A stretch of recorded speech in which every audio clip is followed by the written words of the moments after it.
உங்களுக்கான இரவு வசனம். அதற்கு பின்பு நான் மாம்சமான யாவர் மேலும் என் ஆவியை ஊற்றுவேன்.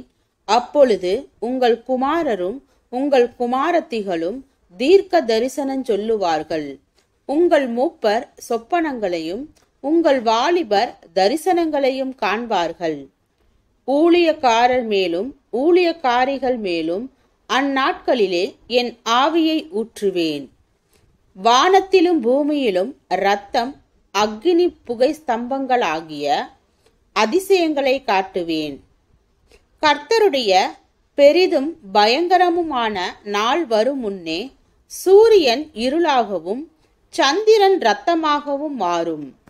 அப்பொழுது கர்த்தருடைய நாமத்தை தொழுது கொள்ளுகிறவன் எவனோ அவன் ரட்சிக்கப்படுவான். கர்த்தர் சொன்னபடி சீயோன் பர்வதத்திலும் எருசலேமிலும் கர்த்தர் வரவழைக்கும் மீதியாயிருப்பவர்களிடத்திலும் ரட்சிப்பு உண்டாயிருக்கும்.